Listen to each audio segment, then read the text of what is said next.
Eu vou fazer uma oração e vou dar início a uma mensagem. Deus maravilhoso, eu quero te agradecer por esse momento, em poder estar aqui, nessa casa, para poder compartilhar a Tua palavra. Sabemos que a palavra vem do Senhor e continue, Pai, nos usando para poder transmitir a Tua palavra, que ela nos ensina, ela nos corrige, ela nos faz a gente entender a Sua vontade sobre as nossas aqui na terra e também aí no céu. Que nós possamos realmente ser disposto a Te obedecer e também sentir prazer em buscar ouvir o Senhor através da leitura da Sua palavra que é sagrada, que é a Bíblia. No nome santo do Teu Filho Jesus, Pai. Amém. Bom, queria começar a mensagem de hoje falando sobre graça, né? Essa palavra, graça. Final de semana eu estava num restaurante e aí eu vi uma menina pequenininha, estava chupando um sorvete e ela estava falando: mãe, eu ganhei aqui um presente, né? Tinha uma mensagem no palito dizendo que ela havia ganhado um prêmio. Então imagina, né? Essa menina estava chupando sorvete e quando estava acabando aparece uma mensagem, né? Você ganhou um outro sorvete. E ela leva o palito e ganha um novo sorvete e ela chupa esse sorvete.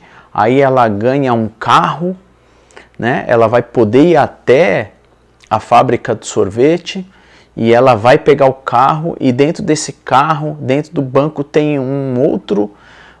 ela ganha um outro presente, né?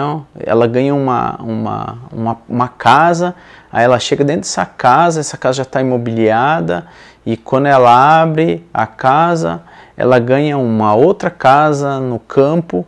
Então, Deus é assim, é graça sobre graça, né? É como esse exemplo que eu estou dando. Deus transborda a graça. E o melhor, sem que ela tenha se esforçado para poder ganhar aquilo.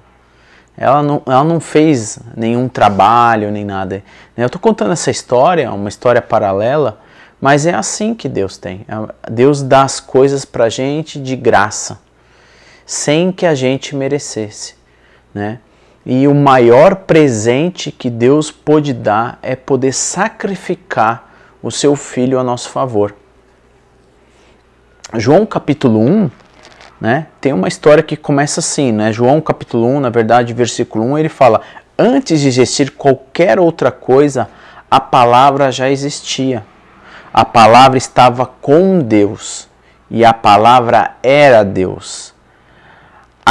Aquele que era a palavra que estava com Deus no princípio, lá em Gênesis capítulo 1, tudo que existia foi criado por meio dele.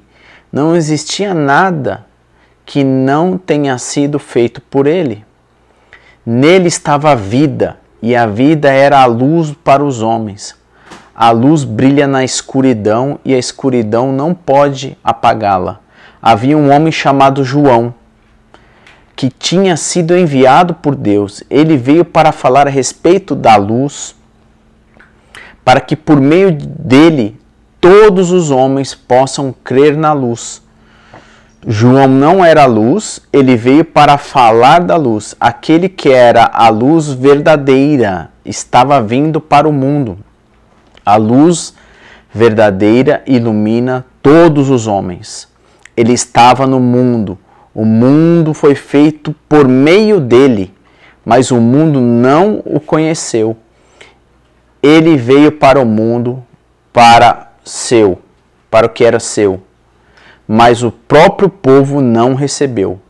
Porém, algumas pessoas o aceitaram, e para as pessoas que têm fé nele, ele deu o direito de se tornar filho de Deus. Eles não nasceram por um novo nascimento físico ou por desejo ou decisão humana. ele nascera de Deus. A palavra se fez homem e viveu entre nós. A palavra estava cheia de graça e verdade. E nós vimos a sua glória. Glória que pertence somente ao único Filho do Pai. Então, a gente vê aqui João relatando, João testemunhando sobre a vinda, sobre o anúncio de Jesus. E Jesus estava no princípio. E todas as coisas foram feitas através dele. Porque Deus falava, haja luz, né? E houve luz. Deus usou o quê? A palavra, o verbo, para criar. E esse verbo, a palavra que é ação, se fez carne depois, aqui quando João capítulo 1 começa a relatar esse Jesus, que veio em forma de homem para poder resgatar, e de forma de graça sobre graça. Quando eu penso graça, a gente muitas vezes pensa que a gente vai ser salvo por obras, né? Pelas obras nossas, pelas nossas coisas que nós fazemos aqui nesse mundo. Mas não é uma verdade. Né? Eu gosto de lembrarmos da parábola do filho pródigo, aquele filho que pegou a herança do pai, né, e saiu para poder usufruir da herança do pai.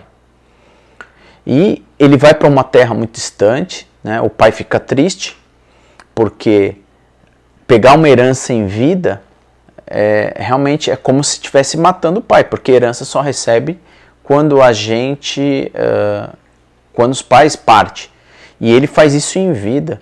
E ele, enfim, vai curtir, né, os prazeres da vida com esse dinheiro para um lugar muito distante. Esse dinheiro acaba e, por incrível que pareça, nesse momento que ele está lá, também está havendo fome nesse lugar.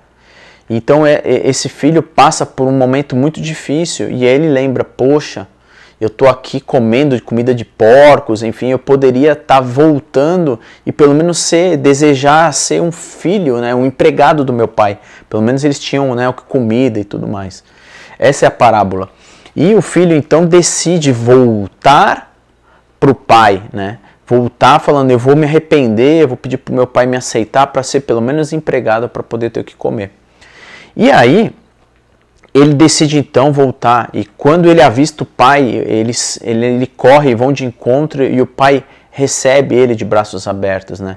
Enfim, pede para os empregados colocar a melhor roupa, pôr um anel, matar um melhor animal, um novilho, para fazer uma festa, né? Porque ele fala que o filho dele estava perdido e ele achou.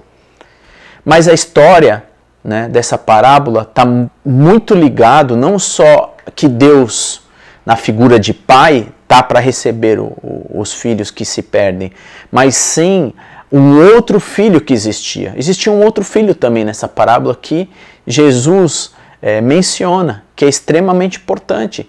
Existia um outro filho que estava no campo trabalhando, estava na fazenda do pai trabalhando. Enquanto ele estava trabalhando, ele volta e ouve uma festa. E ele pergunta para os empregados, o que está acontecendo nessa casa? Né? O que está acontecendo? E aí ele pega e fala, olha, o seu irmão estava perdido, saiu e retornou aqui, e o seu pai fez uma festa. E esse outro filho ficou indignado. Né? Ele chega a ficar tão indignado, com tanta raiva, que ele nem quer fazer parte da festa. E ele tem uma conversa, então, um diálogo com o pai. Né? Ele fala, poxa pai, né, eu estou chateado, estou irritado, enfim, eu estou indignado. Ele fala, porque, poxa, eu estou aqui, sempre trabalhei, sempre obedeci, estou cuidando das suas coisas, né, e você nunca sequer fez uma festa para mim, né, nem sequer matou uma ovelha, um novilho para poder fazer uma festa. E simplesmente o pai, na figura de Jesus falando, né, figura de Deus, falar, olha, eu estava todo o tempo, né? Eu estou todo o tempo com você e tudo que é meu é seu. né? E mesmo assim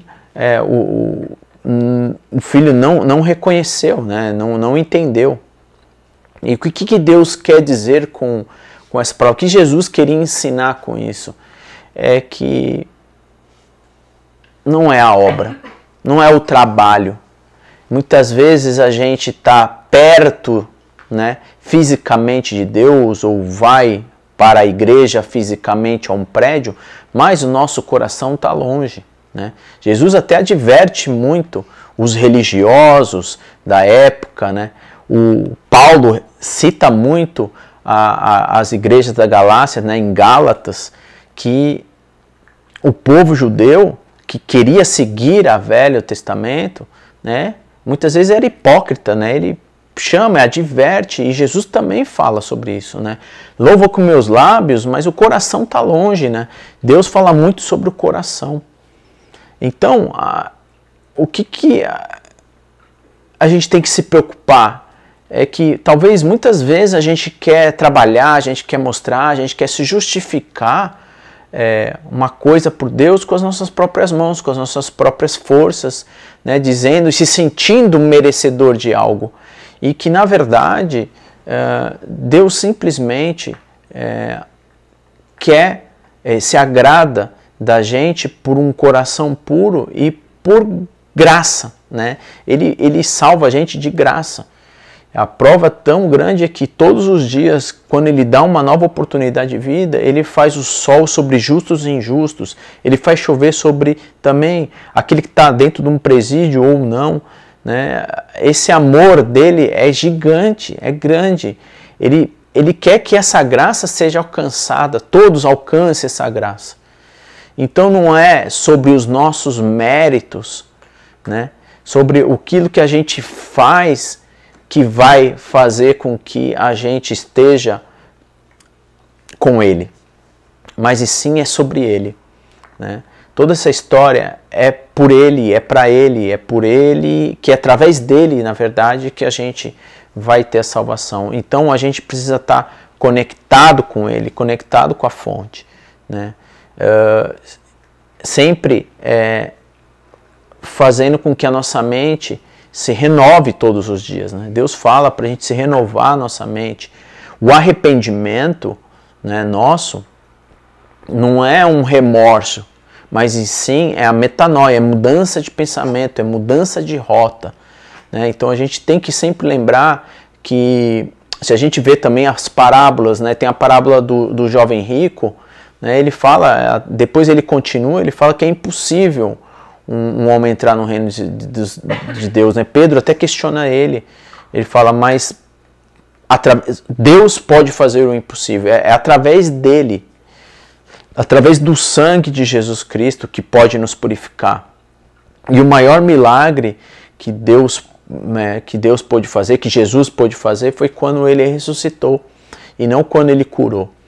Então, o que eu queria dividir com vocês hoje é sobre graça. Que Deus, Ele é tão misericordioso, o amor dele nos constrange, né, ao ponto de a gente realmente se sentir compungido assim, e saber que Ele só quer que a gente se entregue, sabe? Se entregue e obedeça. Que a gente acredite que essa graça, esse amor tão grande, realmente pode nos aproximar dele. E Ele quer que essa graça seja, que todos possam alcançar essa graça. E o maior capítulo e versículo da Bíblia, o que faz a gente reconectar com o Pai, é João 3,16, né? Que fala que Deus amou o mundo de tal forma que deu o seu Filho, para que todos nós pudéssemos crer, que nós possamos acreditar nele e que nós possamos, de novo, se arrepender, né, mudar o nosso pensamento, ser uma nova criatura. A gente tem que acreditar nele, ter fé, né? Eu falo muito sobre isso, sobre fé. Então a gente tem que crer, ter fé nesse Cristo, que por esse amor imenso, né, ele nos resgata, e que a gente possa então se arrepender. E o ato simbólico de se batizar é uma mudança, né, uma mudança de vida, né, uma mudança de rumo que a gente quer tomar, uma reconexão com Ele, e que a gente possa depois, tudo é um processo, né? Deus criou o mundo em processo, e essa conexão com Deus também é um processo, para que nós possamos depois confessar e continuar firmes até o dia que Ele vier nos resgatar, ou até o dia que esse corpo vier realmente a padecer, para que a nossa alma, né, o nosso espírito possa conectar com Ele e a gente realmente viver na eternidade com Ele. Então é sobre graça que você e eu possamos entender que Deus nos ama, Deus te ama, Ele ama a mim, Ele quer que nós entendamos essa graça, esse amor tão imenso que Ele tem. Obrigado por você estar aqui comigo, assistindo esse vídeo até o final. E lembre-se, né, que Deus já nos abençoou.